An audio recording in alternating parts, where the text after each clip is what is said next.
mana? Bukan bang. Dari mana? Dari Aceh bang. Sabar. Aceh, garis keras ya. Ya, kami Aceh garis keras. Mau apa kalian? Negara aja kami lawan.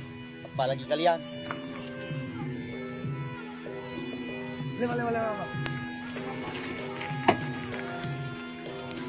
Cebong, dengar ya. Kalau ngomong itu dijaga, mulutnya dijaga. Kami orang Aceh memang garis keras. Ikan kami kayu.